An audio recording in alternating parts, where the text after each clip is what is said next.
Hello and welcome again to another edition of Shaking It Up.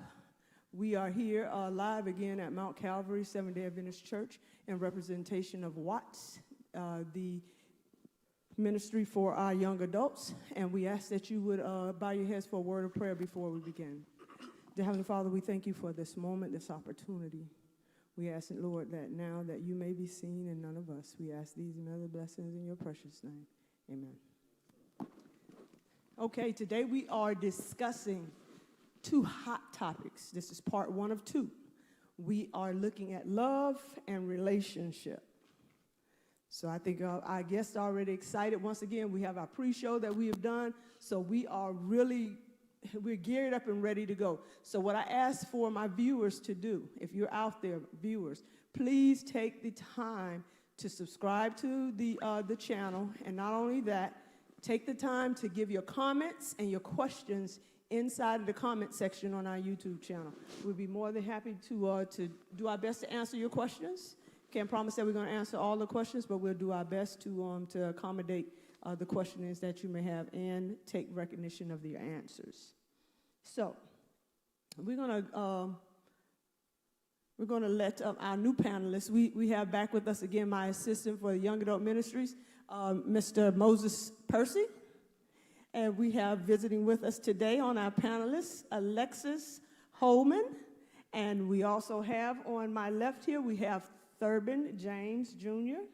And we have back again our special guest, Pastor Claude Matthews. So let's go. Let's get into it. Let's see what love is all about. What is love all about? So we're going to ask Mr. Percy to start us off. I started us off last time, so this time I feel I should share the leadership here. Okay, thank you very much. So what is love all about? Well, the very first thing at which we started to discuss with this panel is, well, what is love? And the pastor was in the middle of a brilliant discussion, a brilliant comment about it, and we had to cut short. So I would love for him to at least start us off with, what is love? I was just saying, thank you, Mr. Moses. I like the way you passed off that baton.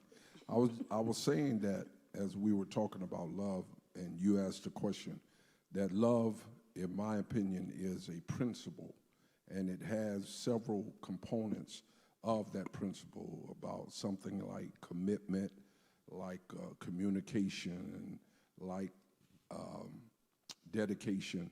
And these things are not predicated on anything that you feel, not love in its pure state. It's not based on anything that you feel. So when you come to a person or you meet someone that you may be interested in and you start to talk with them, you have a criteria, whatever that criteria is, and those 3 should be in there, maybe a couple more. Something about what is their relationship with God. Before you have a relationship with them, what is their relationship with God? And so this principle presents all of these aspects, and so you start to look at the person, and you start to communicate, you start to talk, and then you assess whether this person is truly someone that you even need to have further conversation with, because they meet it or they don't meet it. They don't meet it. Feeling would be the last, or should be the last, in my opinion, to come into the perspective of how you're looking at this person.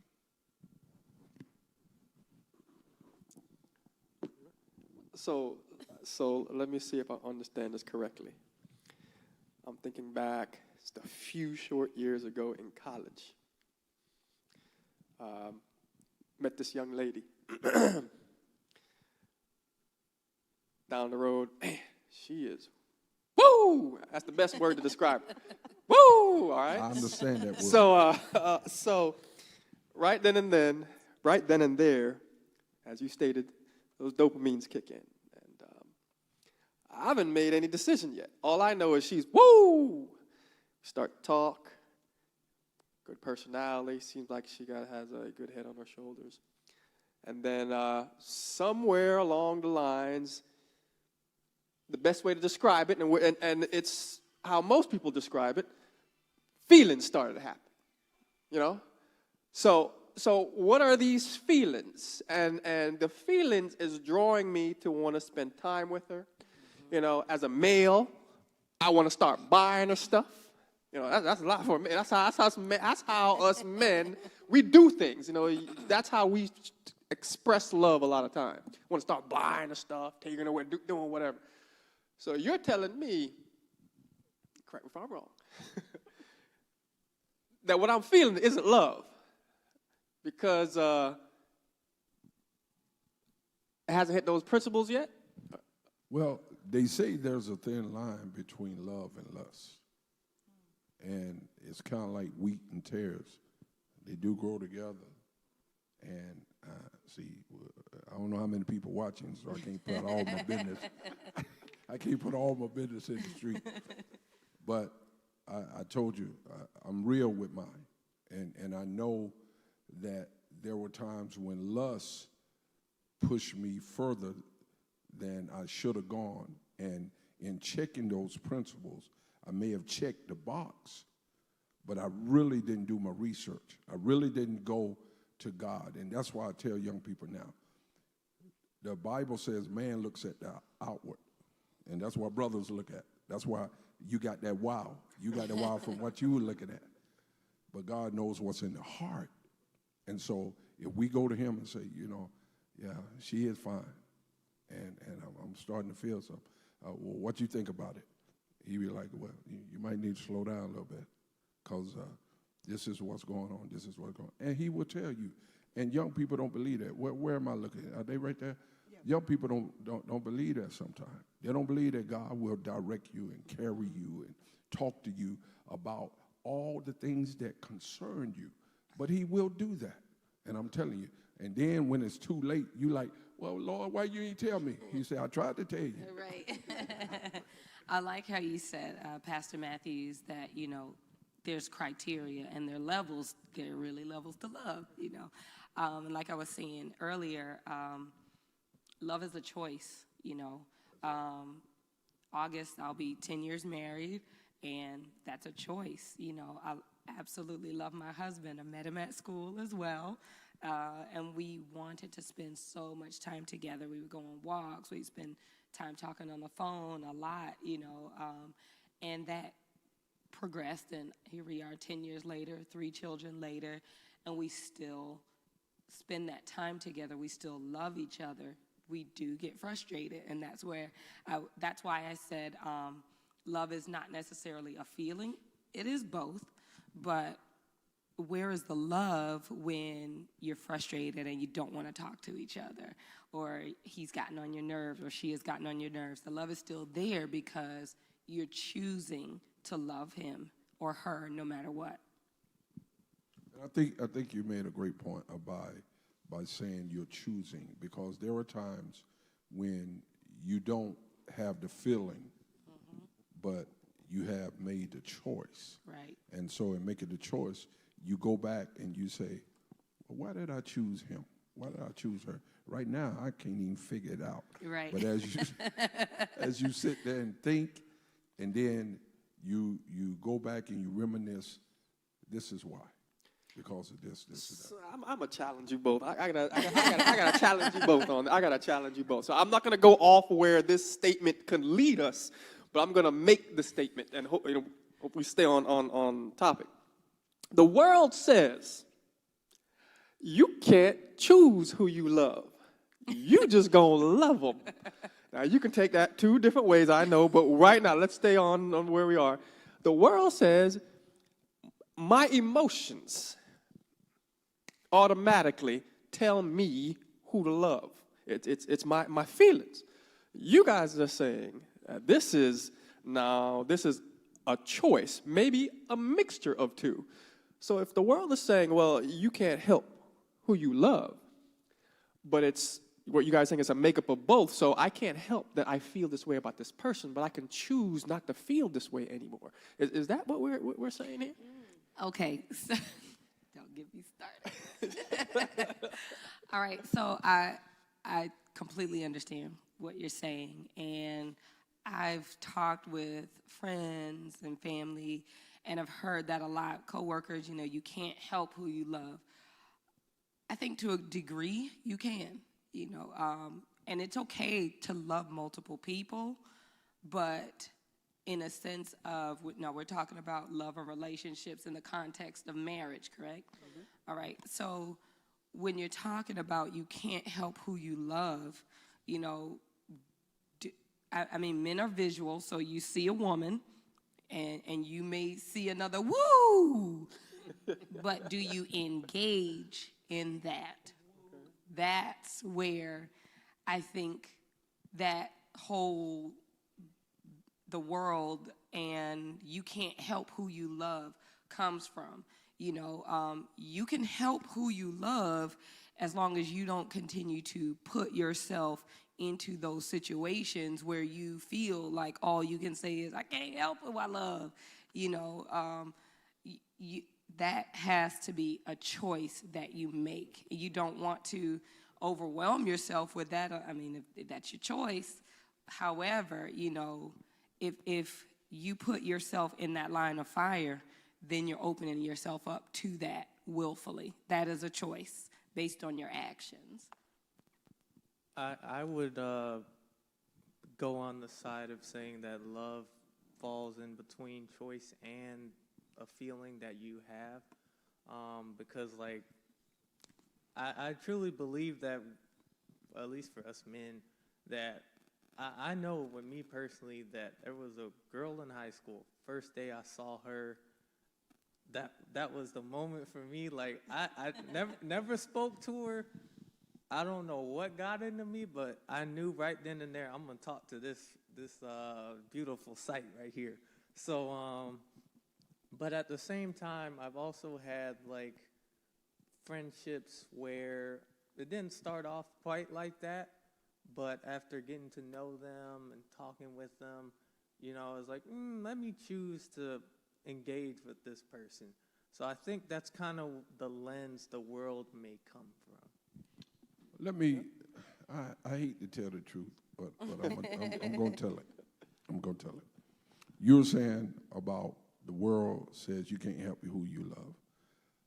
But honestly, and I'm going back to my own experience, it is the world who mostly train us about what attracts our eye. Because I remember I used to love white women because of the long hair, the commercials, and I'm a young boy and I'm looking at all these commercials and the program. There was one, I think it was called That Girl with Marlo Thomas. She was gorgeous to me. And every time she came on television, I'm looking. She got dark hair, nice feature and stuff. So guess what? I started looking for Marlo Thomas. I started looking whether she was white or black. I started looking. And when I would see one, there was this feeling that came over me. Oh, wow. I need to talk to her. Oh, she's beautiful stuff. And what I'm saying with all of that is, and I think Sherry stated it in the pre-show, how you start, if you don't allow God to come in, is how you're going to end. So what the world shows us on television, because I watched in my own house with my 3 sons, I watched that for a minute. I allowed them to watch BET. So next thing I know, before their pants were up around their waist, after a couple of weeks and maybe a couple of months, their pants hanging down. So now I got to tell them, I got to interject Jesus. You need to pull those up. You need to pull those up. Well, what's wrong with this? Because their thinking had now been turned that this is all right, this is what's going on. And especially with love, we're so many times a fairy tale. That's why I don't look at the Hallmark Channel no more. Everybody end up in love. Everybody, the dog and the snow. Yeah, everybody ends up beautiful. Hallmark now. But it is possible if you put Jesus in. In the Right. pre-show, I was telling Sherry, we grew up singing in AY, with Jesus in the family, happy, happy home. Happy home. But you got to put Jesus in. You got to Right. put him in there. So it's tough, and young people, I'm telling you, you got to put Jesus in. If he's not in, it may start out beautiful. You may feel this ecstasy that we've been talking about, but it ends up bad, very bad, very bad. I like what Pastor Matthews was saying, because that's what we're getting ready to head to now. Let's go back. Let's go back a little bit. So what I heard you say was that you had to get your boys back on track after you saw them doing certain behaviors. What should we be teaching our young ladies and our young men at an early age about love? How and where does love start? I'm glad you brought that up. That's a constant conversation in my household. Got 2 girls, one, mercy Lord, I'm not old, but she's going to 6th grade, and then we have another girl. She'll be turning 8 in about 2 weeks, and then we have a little boy. He's 6, and just with COVID going around, you're hearing all these rumors about people being quarantined at home. Relationships are now starting to fail because people can't stand each other or whatever. And with all the things that we're experiencing, it's like, okay, we look at each other and we buckle down. We're like, look, we cannot set that example that is okay for our girls. There's a lot of heartache. There's a lot of pain to go on a long journey, long journey. I mean, every journey you take with love, I believe, can feel like a long journey, especially when you're, tangled up in those emotions with that other person. So, he's my husband. Oh, how are we going to do this? Da, da, da, da, da. And I'm like, we've got to be so intentional. I mean, we're still very young, so every now and then, he gets to tickling me, and I'm kicking futz and fighting. Stop! Da, da, da, da, da. Still like young kids. But even in those moments, it's so important to still show and exhibit that love and that care in talking with one another, because they go right back around and mimic exactly what we do. And with my oldest getting ready to go enter middle school, and looking, I know she likes boys. We've seen that already with the secretive, oh, you like so-and-so at school. Shut up. But we've had so many conversations, my husband and I, about, being very intentional about the way we talk with each other, the way we, interact with each other, even when it's playful, to just continue to show that love and care, because whatever we show in our home is what they're going to look for naturally.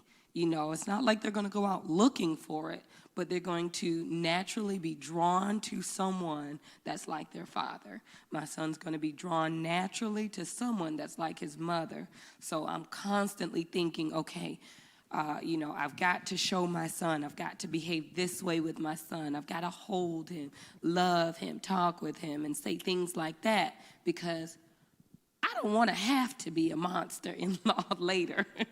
So what you're doing is you're showing what Pastor Matthew says, the principles of love on display. So, which is fantastic, and was what we should do. But what's in my mind, and maybe I read your question wrong, is how do we, because I want to know, I have 4 girls. And I'm about to, I looked into the nunnery. You're not locked and loaded, Mr. Percy. I did that too. I went to the pawn shop, but what I want to know is, and this is one of the things that keep me up at night. I'm just practicing my answer for this question. But I love him. Mercy. So when I heard your question, what my thoughts ran on was that question. And how do we, and for the young people out there as well, you're feeling these emotions. How do we guide them concerning the emotional aspect? I got what you're saying, what Pastor Matthew was saying about how we're showing the principles of love. When you decide to commit, how do you display that? But the devil has a field day with that initial, my emotion says this. Right. And for parents or aunties or uncle or anybody else who tries to advise that person, but I love him or I love her. How do we keep those? I don't even know if I have the correct phrase. I want to say keep those emotions in check, but I don't know if that's the proper even question. How do we respond to what we are feeling? How do we deal to what we are feeling? It's so strong. I personally think that you're not going to get rid of those feelings. I think you just have to know they're there and adjust. And by doing that, I think even without being in love with another person, let's just even say you have a friend even. I'm pretty sure you can see when you say certain words with a person, how they respond. And I think love in any form, whether friendly or with a spouse, is always going to be based upon your actions. And it doesn't take two to know that if I use profanity at you, that can go south real quick, right? Regardless of what I'm feeling, right? Okay, I hear where you're going, but I have to go back to what he said, because to me, as a parent, well, I'm still a parent, I'll always be a parent. But the one thing that I want to say is that we can tell our kids, we can show them, but we have to teach them. That's talking about the behavior that we allow them to do. We were talking in pre-show about if for girls, we are sometimes allowed to our fathers teach us to be strong-head, and they say, yeah, you need to know how to do this. And when that's instilled in us, then when we come to that adulthood part and we haven't learned that submission part or that surrender part, then we fall. We like, oh, I don't get it. Like, no, I don't like that now. No, and our mind is set on something else. So what I'm saying is that not only do we show them, as Alexis said to us earlier, but I think that it's taught from here. It's something that we have to be teaching our children, and it is something that we have to continue to teach them, because as they get older, no matter how much you've shown them in your household your entire life, once they go out into the world and they experience the world and they get around their teenage friends, they're going to learn a new version of what you have been trying to teach them, and that is going to become more acceptable to them. And I think that's when they're challenged then with that understanding of, do I follow what they're saying? Because this is what we've been taught, this is what we've been seeing on TV, this is what love looks like. And I think that that's one of the problems that we are faced with when they leave our homes and their friends put bugs in their ear, and they receive that a lot more than just hearing what the parents have to say. So, you said, You want me to pick up while you thinking? Okay. wait, no, wait. I thought you wanted me to go while you're No, thinking. I was thinking, okay, when you're talking about we have to teach them from young, perfect example. And you know me, I'm very strong-willed. I'm very strong-willed. I know what I want, and sometimes I don't, but I still want what I want a lot of the time. And that can be a battle if I let it become that at home.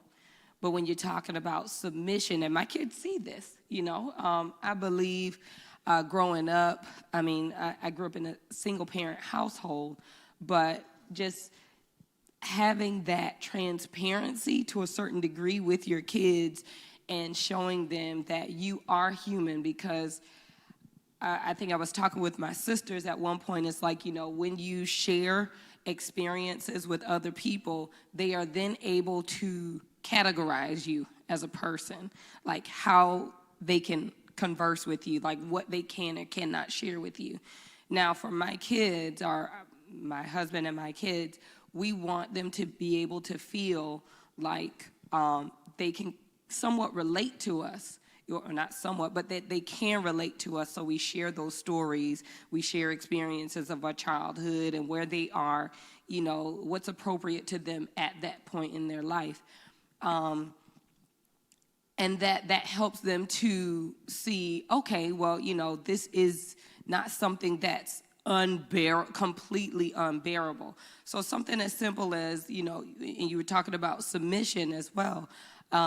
We may decide, oh, well, we're gonna, in my house, we'll watch this movie, okay? This is the movie we're gonna watch. Everybody's gung-ho, and then my husband will be like, oh, there's something about that movie.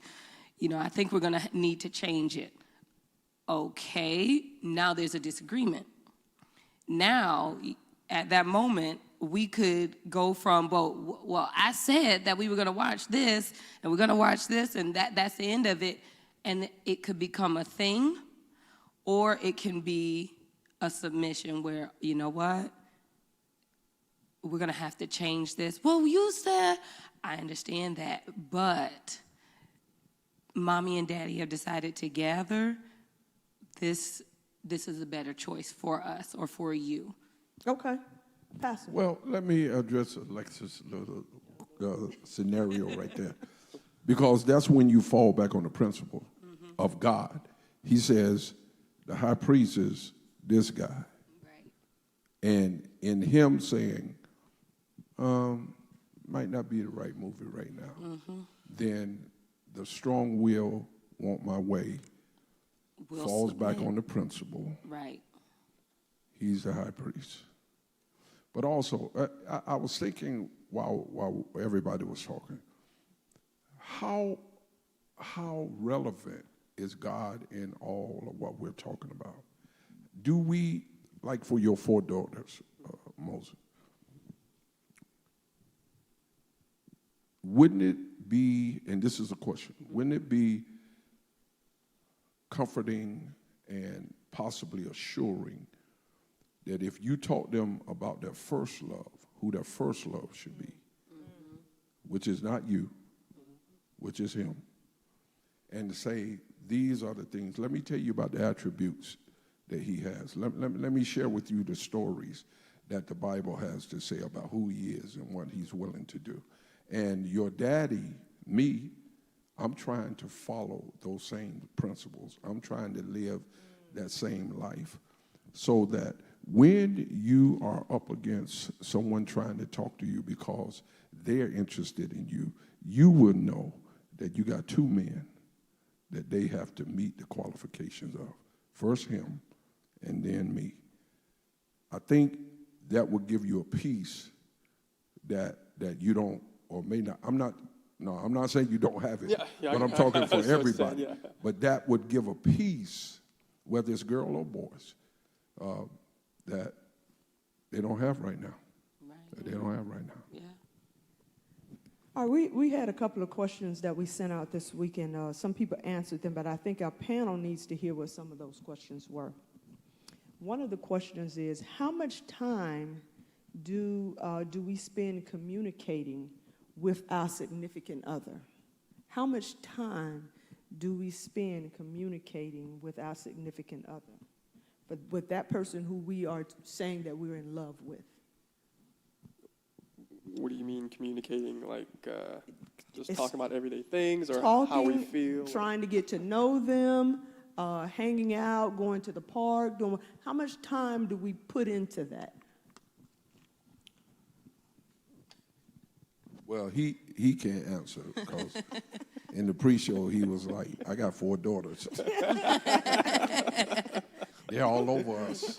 So we don't have time to communicate. All we can do is fix dinner and do homework and get ready for bed. Right. And both of you, I would love to hear your answers. I would love to hear that. Well, you go first. I need some clarification to that question. It's communicating in general. Just communicate. blanket statement, Yes, communicating. Oh, mercy.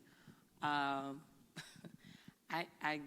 can't, I guess, give you an amount, but it's a constant thing, really.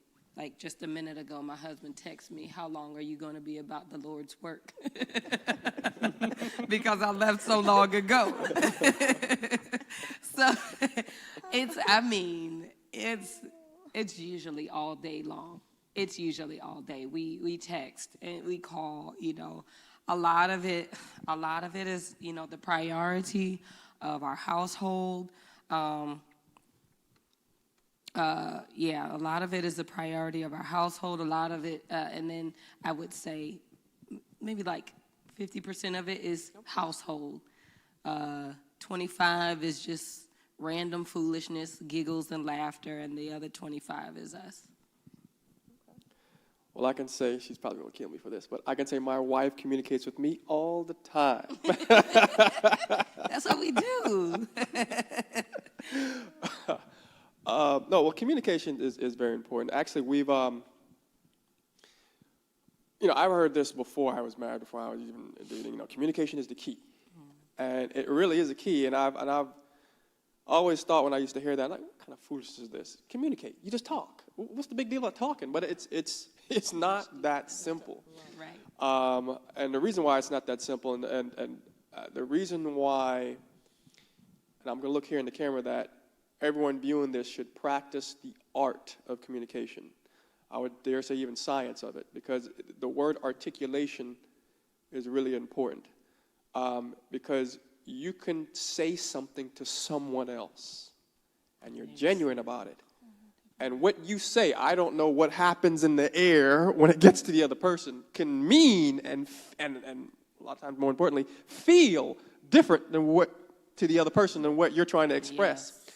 And now it's another human being. They are happy, successful communication, or they are not happy with what you stated. Now, if your intention was to make them unhappy, mission accomplished. But if your intention was to, hey, let's do this, like, for instance, the no movie. Let's do something different with the movie. There's 5 different ways you can say that. No, we're not watching this. Or, no, you picked a bad movie. Or, kids can't see this. Why did you even show this, even mention this? Or, I think this is different than what we should watch. And your response could have been, what do you mean? Right. That response right there is like, Yes. what do you mean? What do you mean? And the guy's defense go up. So it's communication from the minute things all the way up the chain is very important. And we try to do that a lot. Like I said, sometimes we even use books, from Bible books to Spirit of Prophecy books to, what's it called? The 5 love languages. Is that, yeah. Mm-hmm. So different books along those lines. And I will tell you this. I vacillate in my mind to come up with the conclusion, when is communication more important? After marriage or before marriage? I vacillate. And the reason why I vacillate, and I want to say this to the internet, the crowd on the internet especially. Before marriage, you need to figure out a lot of things about this person. You're going to be driven, male or female, to spending time with this person, to feeling good with this person. You're all this different stuff. And you may date for 3 months, 6 months. I hope you do longer than that before you get married. But you need to figure out, how is this person with finances? How is this if you're going to go the long haul, how is this person when they get upset? What's their viewpoint on the home? A lot of different things you better figure out before you say yes, if you're a female, usually, because females can't ask males to marry them too, or before you pop the question if you're a male. Because if you don't, communicate and find out these things, it can lead to disaster and misery for quite some time, even throughout your entire life, if you somehow manage to stay married. So is communication more important before marriage or after? I still vacillate between the two, but I know it's immensely important before. Yeah. Let me say this before you come in, because I don't want to forget it. You are right, but I think it's more important before. Yeah. I have a son. How far did this internet go out? Okay. Hopefully. Okay. I have a son. Beautiful girlfriend. Gorgeous.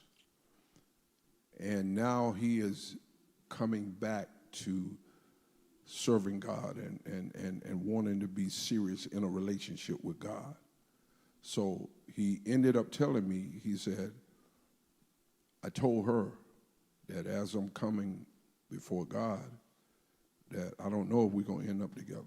It depends on if God says that we can be together. And a lot of times, folk will look at him and say, you got to be crazy. You got to be crazy. Look at what you're giving up. Look at what you possibly could give up. Look what you could have. You could have great-looking children and all this kind of stuff. But as Sherry stated, when we teach them like this, and they bring them up with the two men that they should love the most, then they are going to respect the fact that he may say, she's not the one. Now you're messing with He's me. not the one. Now you're messing with me. But go ahead. I would have to say, because I'm in a different boat than most of you, because I'm single. However, I would. I'm thinking about these other three, not so much you, Miss Sherry. Oh, oops.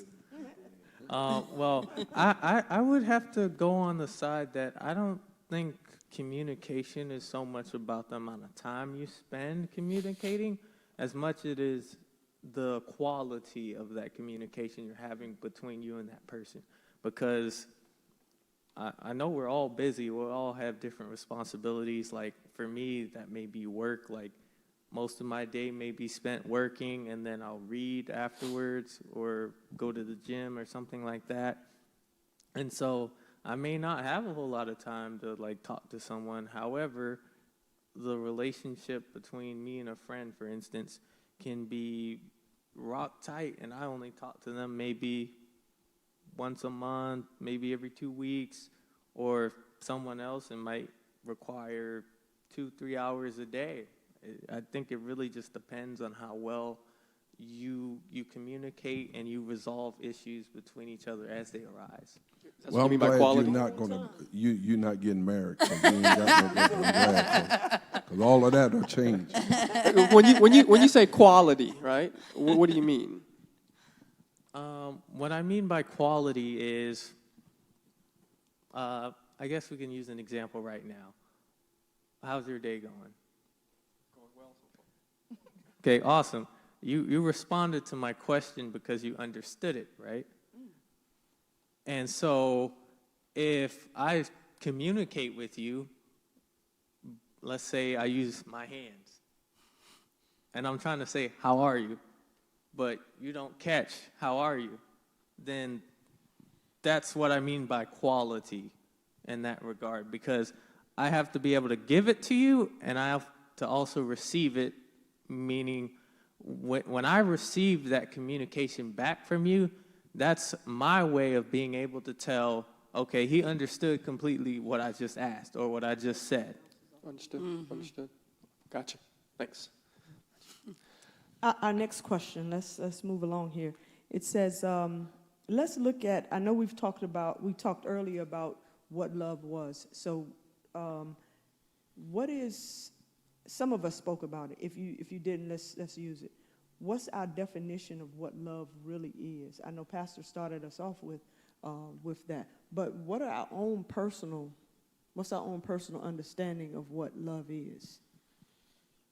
I personally believe that love is how you act. It's a set of values, or in the pastor's case, a set of principles. I think of them as the same thing, really. Like that, a set of values that you can use to run your relationship. So maybe you have a value of honesty or constant communication, meaning, hey, if I don't understand you, I'm going to be honest and blunt, and I'm going to be in your face about this particular issue until it's resolved. Or you could even have, like, I'm pretty sure everyone has, like, their own different set of values, and they may not even be aware of them. I think most people that if you fail in a relationship, you probably didn't establish those values from the beginning, because for some people it might be, I value your time, and you may be a busy worker who doesn't have time, or something along those lines. Okay, so that then goes back to what Moses Percy was saying when he was talking about the love languages, understanding Yes. your partner's love language. But I got to ask the question. So then, what does the Bible mean when it says being unequally yoked? Do not be. Do not be. That's what it says. Do not be. That's And this gentleman said that you may not have enough time, and that part of your values is you work hard. You're a hard worker. But it says, be not unequally yoked. See, that's why I said you were messing with me before in that last one. See, that's because, all right, so I told you about the basketball story last time. So, sweetheart, I love you more than anyone else. All right, so I just want you to know that. So I had this, as we start, I was raised in the church. No one is better than my wife when it comes to looks, so I'm just going to leave that out there. But I had this one girlfriend, 4. All right? To this day, she did everything perfect. Not to this day, excuse me. In the relationship, she would buy me stuff.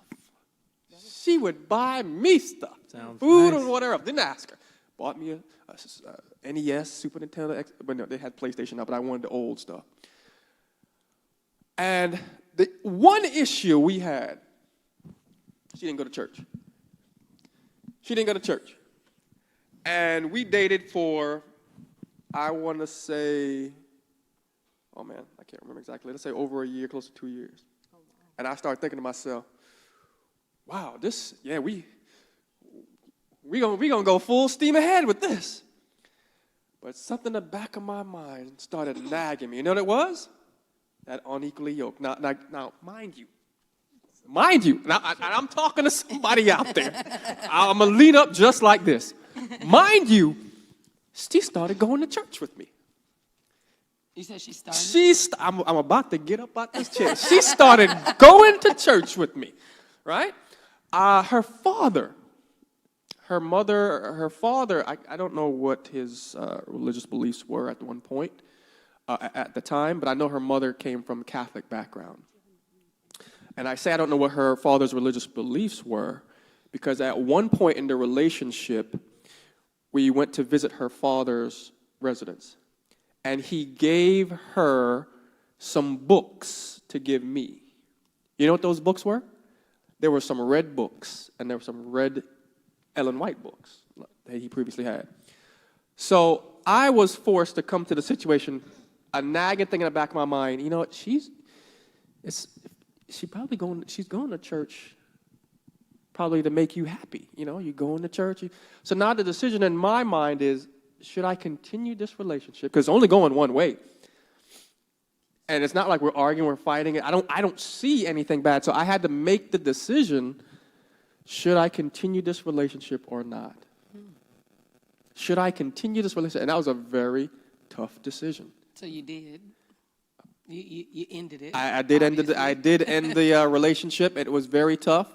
So the unequally yoked portion of it, that's a tough one that a lot of folks deal with today, and a lot of them are in the value decision. Should I make this decision, yay or nay, to keep going? And it's very challenging, especially when you don't see any issue with the other person. Mm-hmm.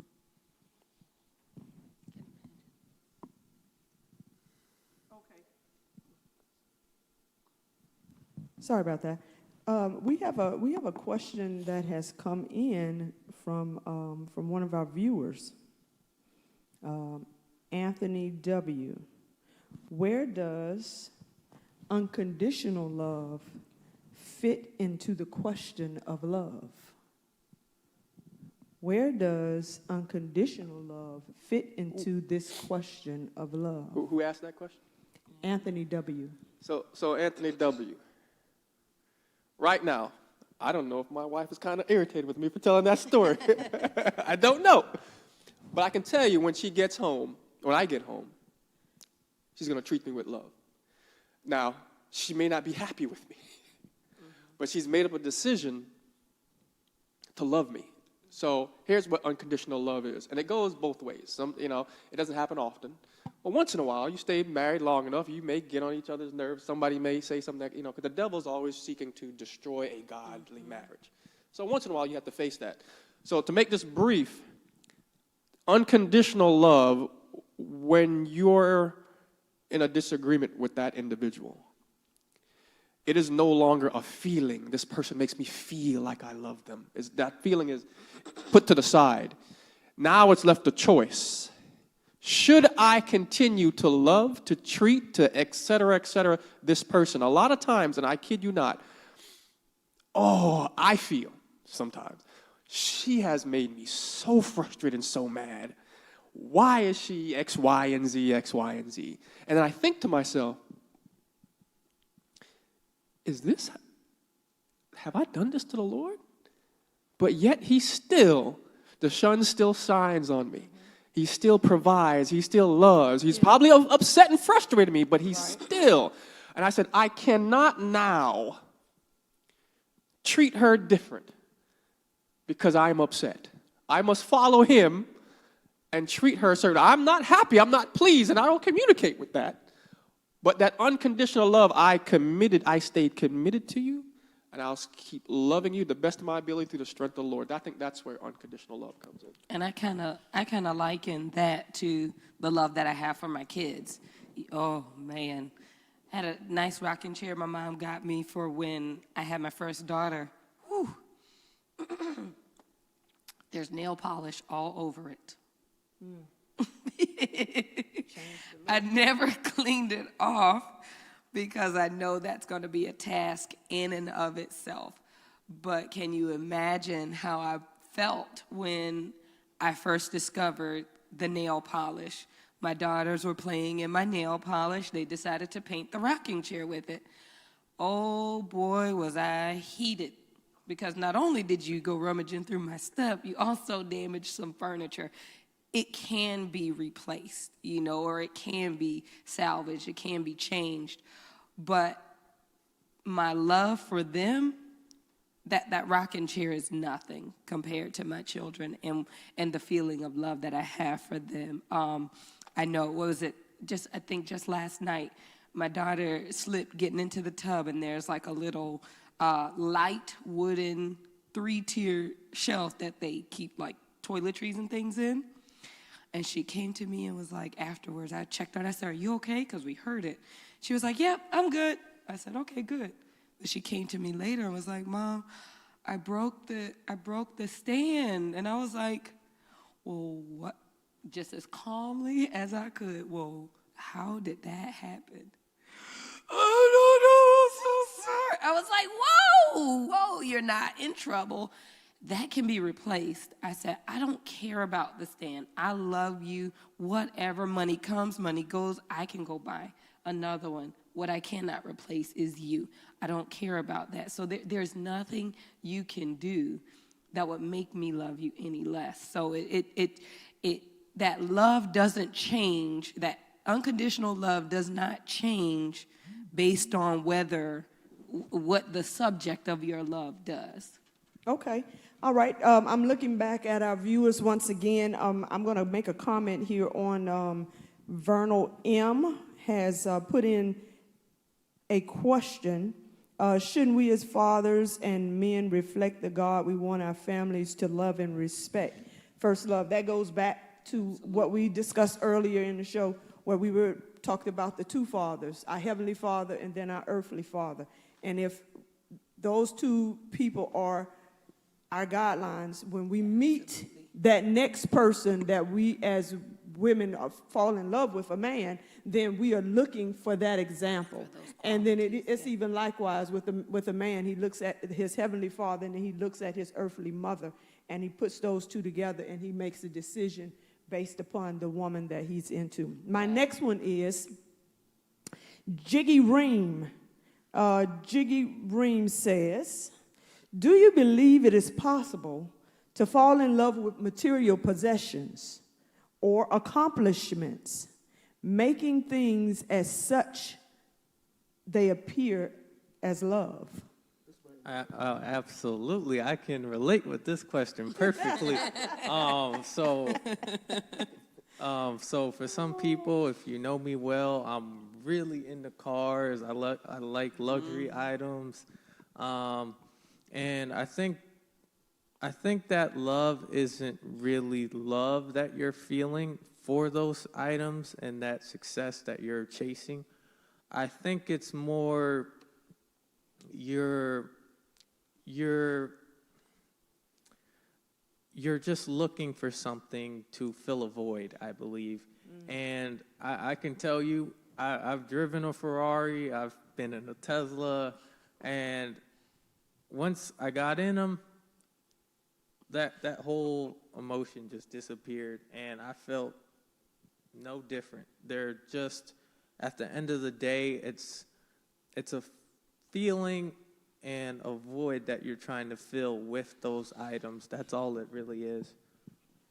Well, let me preach a little bit since you said that. Take it away. You're trying to fill a void. And this young man here, Brother Thurman, said you cannot fill that void with those things. Mm-hmm. The only person is God, because he's true. And I've driven all of them. You and I have had conversations about all this. I've had all of it. I've been different places, done different things. And I told some folk earlier in our pre-show, I said, here's the worst place you could be. The worst place you could be is everything that you desired, everything you wanted, you got it, and you found out that it wasn't what you thought it would be. Yeah. That could be a person, that could be a place, that could be a thing.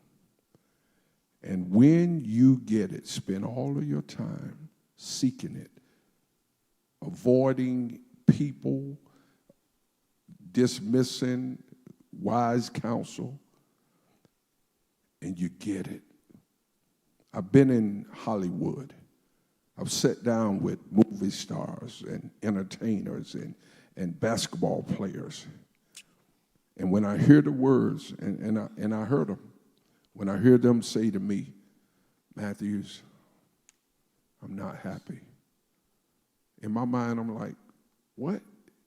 You got money, you got honeys, you got fame, fortune, and you say you're not happy? But then that's what the Bible says. The Bible says all of these things mean nothing in the end. Scripture says, what does it profit a man?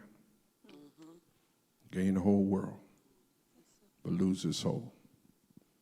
And so we're here honestly, first to tell you to develop a relationship with God.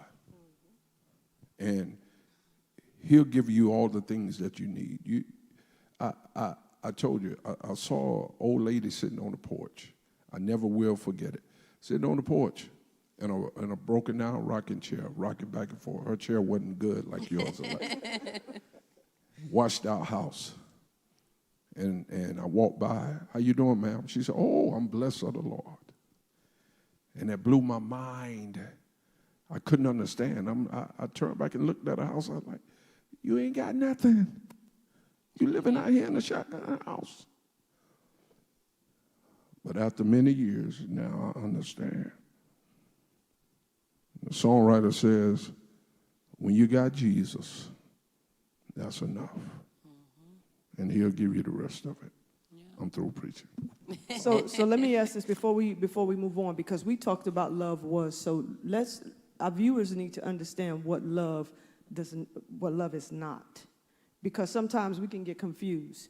Because again, television and Hollywood tells us one thing about what love is. So some of our viewers and some people may not really understand what is not love. What does bad love, I'm gonna call bad love, look like? What does bad love look like? Well, I would say when someone doesn't have your best interest in mind or at heart, because that's just the exact opposite of love. I mean, love is patient, it's kind. We know all those things that the Bible says, and when I think about when I think about, I mean, when I think about my husband, when I think about my kids, and the way I love them, love is not yelling, at you or, putting you down, making you feel bad about yourself. Now, don't get me wrong. I know we are human, so that happens from time to time, unintentionally, like you were saying, something with the airwaves, the devil does something with it, and people may receive it differently than what we intend. But one thing I can't remember who told me this, but early on when we would have difficulties, it was like, my heart, no matter what I say or how I say it, I should say, like, my heart, and I lead with that when I'm communicating with my husband or dealing with my husband. I know he's not intentionally hurting me. It's a you have to know that person's heart. So when you're talking about what love is not, you gotta just really be mindful of how people are treating you, your values, whether or not they take that into account. Does it matter to them? Are they making those concessions for you? Because love will do that. Okay, so let me say this. So what I believe I hear you saying is that love it's okay that because we're human, we sometimes say things that may be taken out of context, but you should know that it's love. No, wait. And maybe I'm misunderstanding. Don't trip me up now. say I'm in a relationship, and my significant other, says, "Man, you do that's dumb. You being real dumb." No. How do I not take, because and I know that You got that a person point. You got a point. So break that down, because in situations like that, that's where the communication piece comes in, because like I said, I'm human. I'm at fault too, and I've said things in a way that, like, it has upset my husband, and thank God he doesn't pop off like I do, because he comes back later and it's like, like, why did you do that? And I'm like, what are you talking about? What did I do? And then he'll bring it up, and it's so far gone out of my mind, because I knew what I meant with it, but he received it in a different way. So that's when that communication aspect comes in, and I then have to address it and say, "Oh, I'm really sorry. I did not mean it that way. I was just joking, or, that was really silly. I guess I just got caught up in the moment."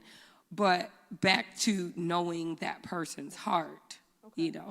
All right, I just want to Hold up, ma'am. You can't just throw that out there. I'm not. I'm then gonna give him this opportunity. I just want to quickly say before I forget, because I forgot what Johnny R. had to say earlier, but I just want to note, Johnny R. says that bad love is when a person intentionally uses you. yeah. Bad love is when a person could be intentionally part of it. uses you. That's why. See, Alexis, she was rolling because the scripture is 1 Corinthians 13. Yes. And what in reading that, and quickly, then I'm going to turn it over to Moses. All of those things are selfless. It means that you have to die in patience, kindness, all of these things, not envious, not puffed up, all this stuff. That means that it's not about you. It's about the person you love.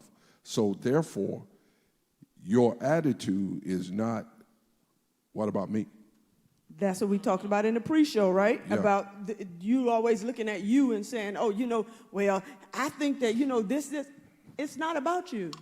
It's only about you when God is trying to get you to see that you and stop trying to change the other person. That's when it's about you. Yeah. So I'm going to say it this way, because that was a very good question there, what love is not. So I'm going to say it this way in the context of relationships and in the context of these two phrases that are common. And I know you guys are thinking about some of those phrases, some of these phrases. The first phrase is falling in and out of love. Keep falling in and out of love. And the next phrase is, well, I love this person, but I'm not in love with this person. So here's my phrase of what is love is not. Love is not anchored in the bedrock of emotion.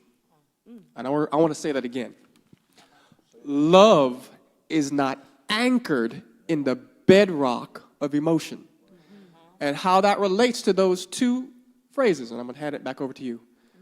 The phrase, I love, but not in love, meaning you're emotionally caring for this person, but you're not willing to make any commitment to, if this goes awry, or you're not willing to make a commitment that goes beyond an emotional feeling that you're getting from this person in the good times. When bad times come, when difficulties come, you may not be there. Falling in and out of love is the same thing. It's fickle. It's all based on emotion. All based on emotion of the moment, the feeling, et cetera, and et cetera. But it's there. It's settled in that fake love. It's settled in the bedrock of emotion. Yeah. Love is more than that. It desires a commitment and principles that have been outlined here on this chat. And so when we look at that term also that says love is blind, we are actually told that love is not blind. No. Now, love can be stupid. Love will make you do stupid things. If you are not grounded properly, what you think is love will make you do foolish things. And so we have to make sure that that foundation that we're on is with the foundation of Jesus Christ. Yes, Thurman. I would have to say also, it's not ill will intention. It's not greed, whether it be greed of money involved. That's not love. It's not our tick or tack system where it's what can I get without having to give from this person. And I mean, you guys stole the rest of it, so I don't have much to say.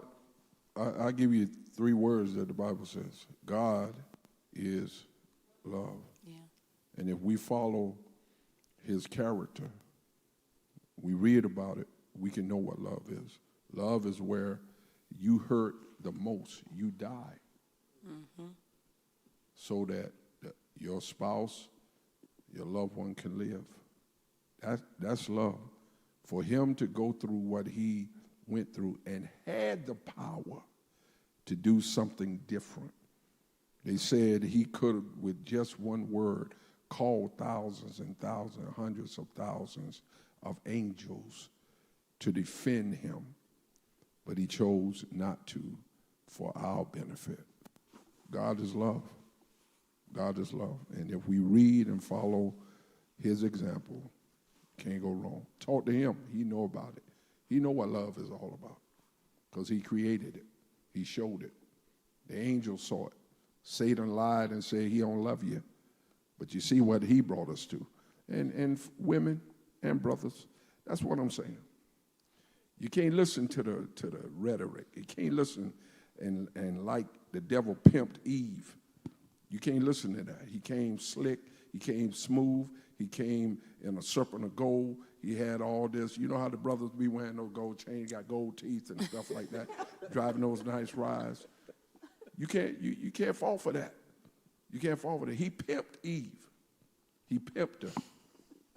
And we fell into this situation. Quick question, and we're going to get ready to wrap up here shortly. I like what he said because that's where I was getting ready to go next. Why is it that we find ourselves, women, and this is for our women out there that are listening, some may not. Why do we find ourselves, or why do you see a lot of women going for the bad boy and not the gentleman who has the, who's uprightly and doing right? That's a good question. I want to hear it. 'Cause I had to wear a Michael Jackson bad means shirt. To get I any have talk. to That's what answer it. that's what I had to do. Honestly, I don't know what to say. I mean, I guess I don't know what to say besides, that's something you see on TV. They have the money. They're the cool guy. Everybody likes them. People respect them. Have you ever had a bad boy? Oh, you, okay.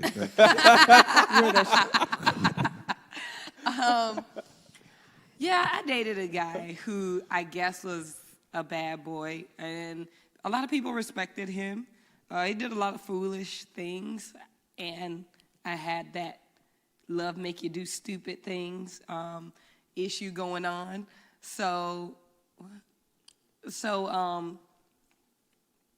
Yeah. Oh, it is. I think at least from my standpoint, I think girls just might see more attractive qualities in the bad boy that the nice guy may not have He's just more yet. accepted, I would say, than that nerd. Well, he doesn't have to be a nerd can look well. I'm not, no shots fired. I'm just saying, you said why do girls kind of go for that bad boy, like when you think about society and what they show you, on BET when I was growing up. I Is it haven't more seen all exciting, that like a stuff. thrill? It's more exciting. That thrill of I can dating take you through a them. theme park. I'm gonna just be honest. Like I've been in some, I've been in a Porsche, Ferrari. Trust me, it's a fun shared experience. We have some answers coming in from our viewers. This is what they're saying. Xavier T says, because it's the thrill of dating. Carlene W says, it's exciting. Then someone else said, short-term rush. Yeah, very true. And someone else says, that's true. And so then we are back to another question, because this is a good one. Being young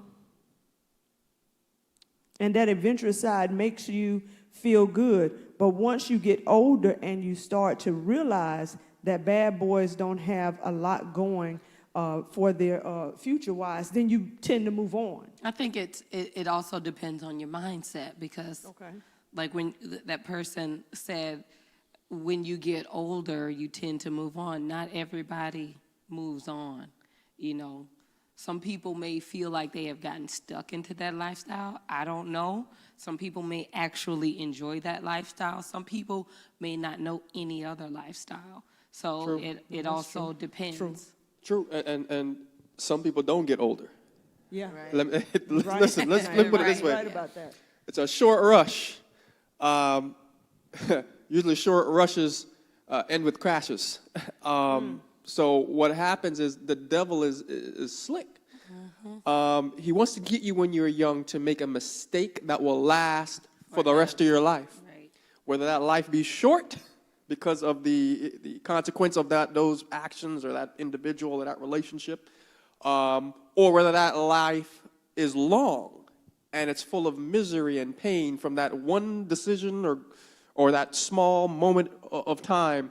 So we have to be very careful what we do, because the devil is, again, like a roaring lion, seeking who he may devour, and he's very slick with it. So a lot of times when we realize later on, we're older, oh, that was, just, I'm wiser when I get older. Some of us don't make it to that level. Go, answer Thurman. You can respond, and then I'm going to move to something that we have coming in from you, too. Oh, I was going to say that I don't think you have to become, quote unquote, older to get the lesson right away that, hey, something's not right here. I think we all know, at least me personally, I think we all know if something's not adding up. And I think sometimes we choose to ignore it, even if we do know. Well, before we move on real quick, I'm puzzled. And maybe someone you guys on the internet can answer this question. I never hear of the guys going for the bad girls. Am I wrong with that? Oh, you two got silent on me. I can't answer that. I don't know. Okay, I'll leave it alone. I'll leave it alone.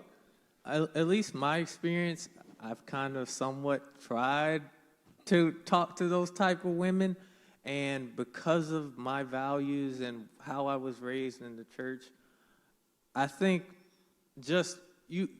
from jump, I think you realize really quickly those women's intentions are far from a future of, like, at least for me, I'm a person with ambition and goals and entrepreneurship.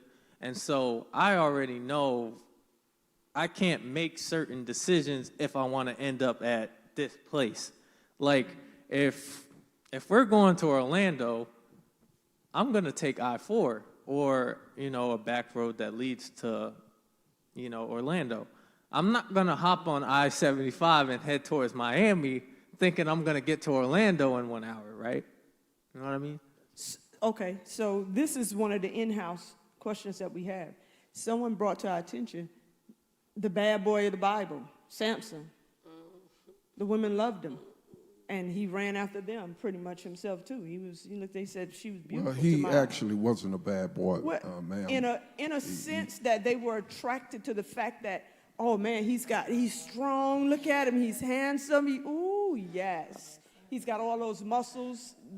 He is setting people's animals on fire. Exactly. And burning out exactly. crops.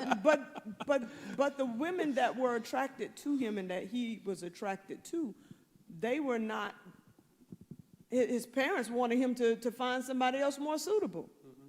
So obviously we have to look at them as being that bad girl, or set apart as that person that, no, you shouldn't be associated with in that fashion. So we have to look at it like that. So he was attracted to the bad girls. But look at the moral of the story. Yeah, the moral of the story He leads got us his in a eyes different put out. direction. He got his eyes put out. Sure did. He suffered greatly. And had to suffer and then end up dying. He suffered. He was heavily unequally yoked, though. And I don't even mean unequally yoked like what we like to say. Christians, Baptists versus Dayton Adventists or Catholic. I mean believer versus unbeliever. So that will take you far left. I just want to make a comment. Vernal M says, bad boys need love too. Yeah, they do. I just They thought do. we ought to throw that in there. Put the camera on me. But the bad boys don't need love from good girls. That's They true. need love from Jesus. Yes. Yeah. Now, you give them a Bible study, and then you leave them alone. That's what some other group do. You give them a Bible study, give them a pamphlet, give them a Steps to Christ, and then you say, I'll see you in the kingdom. Because right here, we can't rock and roll. That's what happens. But somebody also wanted me to say, I got texts while we were talking. They wanted me to say that domestic violence isn't love. Yes. That if somebody is knocking you upside the head, somebody is threatening to cut you, whether male or female, domestic violence is not love. Definitely not. Definitely not. Definitely not love. So, and I like the fact that we commented to Vernal M's thing about the bad boys need love. But let me ask this question. When we look at that relationship, you said give them a pamphlet, Bible study, walk away from them. And when that person does not accept that Bible study or that pamphlet or the advice that you're giving, then you automatically know that that person is not for you. That love relationship should end at that point, because Jesus and Satan cannot exist in the same space. So if you say, I'm going to take Thurman. I look at Thurman and I say, you know, okay, I like him. I really like this guy. And, you know, his mind is on something else. But I say, I like this guy, and so I want to give him a Bible study. And if he said, man, I'm not interested in no Bible studies. Like, you could keep your Bible studies. I'm not interested in that. How? Because people don't understand that at that point we should that's an eye-opener. Mm-hmm. That's not something that you need to really get into, because you've offered them Jesus. That's the best you can do. Mm-hmm. And then they don't. So this is somebody that you're interested in having a relationship with. Yes, if you're yeah. So let's we're gonna be real for you guys on this panel, right? We're gonna be real. That's what we need. So let's say that happens. Ain't no way you're gonna try that once. You offered him a Bible study. He said, I ain't want no Bible study, crazy. Right. But you got emotions. Yep. You got feelings for him. Yep. You won't take this Bible study? Well, 2 fingers. No, you're not doing that.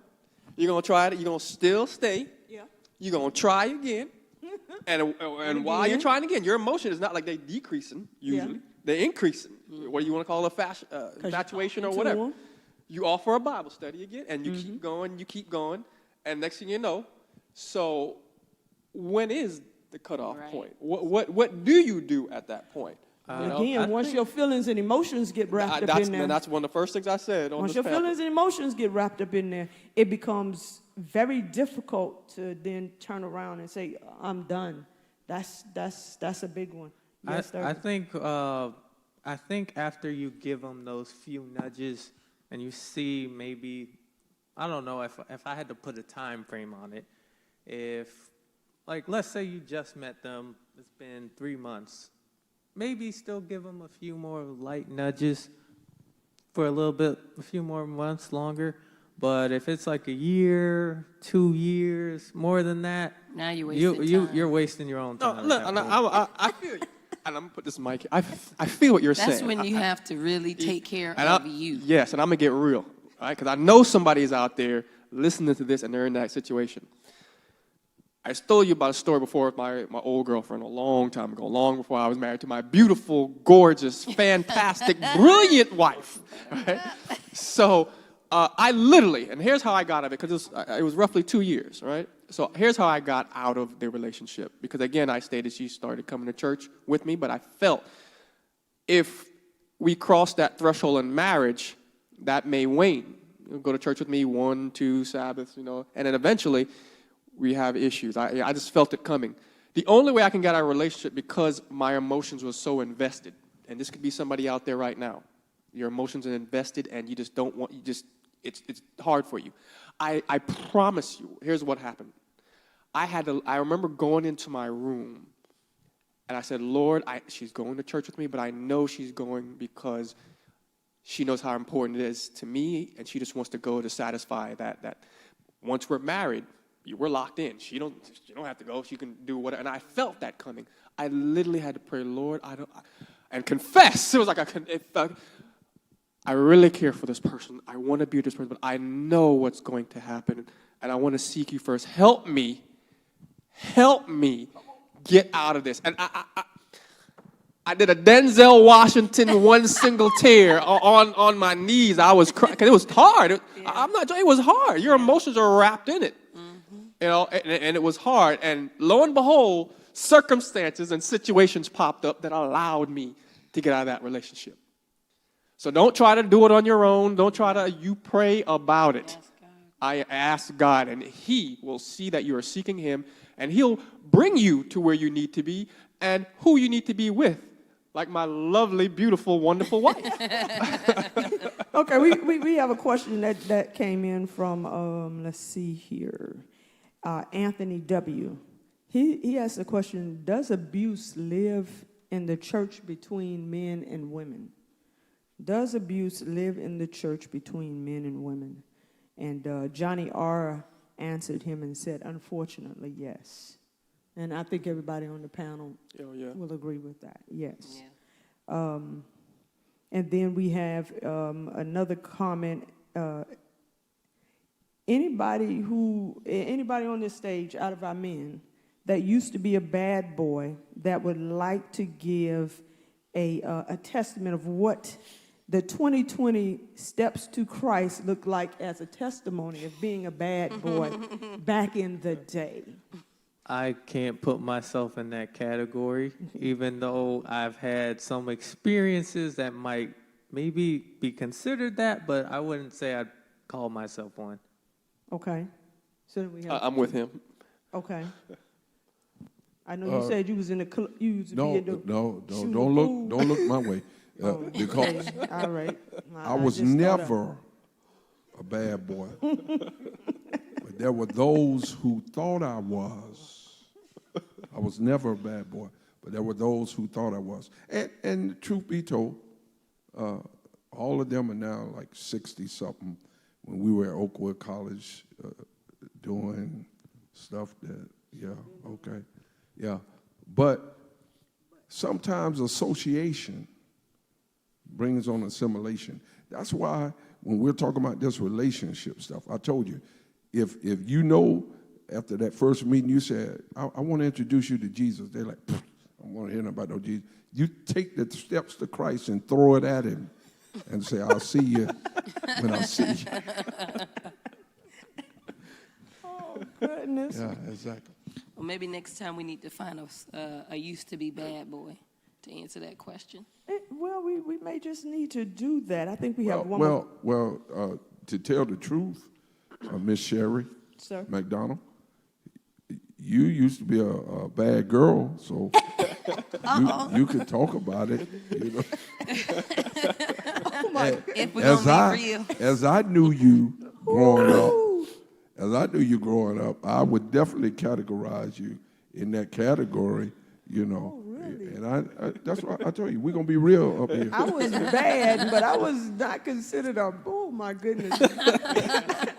Excuse me, viewers out there, ignore him. I was never that bad girl. didn't I was happen. bad, but did not like what he's talking about. Never that. God always had his hand around me and on me. And that's the beauty. Put that camera on me. That's the beauty. That's the beauty of the fact of, it goes back to everything that we were talking about. When you teach them like this, Yeah. they may go astray. We got prodigals in the church right now. We got prodigals hanging around the church right now. There are prodigals still possibly to be born. But when we teach them of God, we It's the same love that and relationship that we have to develop with Jesus Christ. Once we have done that, once we have done that, then all of the other things will fall into place. That love for that man or that woman, that love, that male-female relationship will come after that. We don't have to go seeking women. God will place that man before us, and men, you don't have to go seeking either. It will be there. God will place that woman in front of you, and you will know who she is when you have made that connection with him. But love first starts with first loving Jesus Christ. Amen. I want to say Yes. thank you for everybody that participated on the panel today. I appreciate everything. Thurbin for coming in with us, Pastor Matthews all the way from Orlando, Alexis for coming in, and Moses Percy for joining us. We look forward to seeing. may I say I need him to something? do something before he leaves. Well, let me say something before. Yes, sir. I had to preach this morning. I am tired, but I am thankful, and I want to say it again to each of you. This gentleman is very wise, Moses. I appreciate your wisdom. I appreciate your approach, because honesty. And Alexis, you bring a refreshing approach and tactic, and I think that it has been phenomenal. And Thurman, you definitely have brought a different mindset, looking from a whole different analytical, because I'm here listening to you. And I'm thankful to have had opportunity to be here. And I thank God for all of you. because what we're doing is sharing with those who are at home who have the same heart and thoughts, may not have the platform to be able to say it. But this is a great program, and Sister Sherry, I want to thank you for being the vehicle chosen to facilitate this. Before we close out, I want to give Pastor Matthews an opportunity to tell you about his new single just went out on yesterday. I wanted him to have the opportunity to share that with us. Only God. He's going to give us some information on that and how you can go about downloading. You didn't let us know? That to his so that he can push your CD. Let's make sure that. Is this a song? Yes, it's an actual song. Go ahead and hit Yeah. one or two bars. No, it's on not like that. iTunes? Actually, I wrote the song. I have a choir and had it for 20-something years now. It's called Rescue of Love Choir. And God worked it out where we are working on a second CD, and the total project would be out the end of July. But we were moved to put out this song entitled Only God. And we have a featured artist, Paul Heflin. Some of you may not know him, some of you may. I mean, phenomenal gift in song from God. And we have put the song on Spotify, it's on Amazon Music, it's on Apple, anywhere where you can stream it. We're asking that you will go get it because we are using the proceeds to go back to start knocking on doors. Rescue Love started with us going out, knocking on doors, seeing what's in people's houses, as we talked about the other week, and trying to make a difference. We have a senior connection program for seniors that we do holistic ministry. So not only do you go get it, but get your friends and families, anybody you know, put it on your Facebook page and talk about it and download it, stream it. Every time you play it on streaming it, it blesses us so that we can get the viewership up, and ultimately you will hear it on commercial radio. That's what we want. May you repeat that track again so I can get this right now? You can get it on Spotify, Amazon Music, Google Play, different places that you can pick it up. I'm not sure if you can pick it up on iTunes, but it's several places. And those of you who know, I don't even know how to work all of those Spotify and all that stuff, but you can get it, and it will be a blessing. We've had people to review it already, and there are those who love it. They say it's timely for this pandemic, for what's going on with in Minnesota and around now, different places of the country.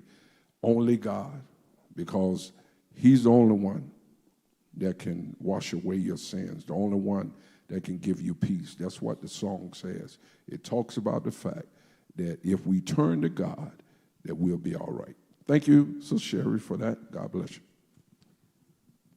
We thank you, and we look forward to seeing you again on June 13th at 4:30. Take care.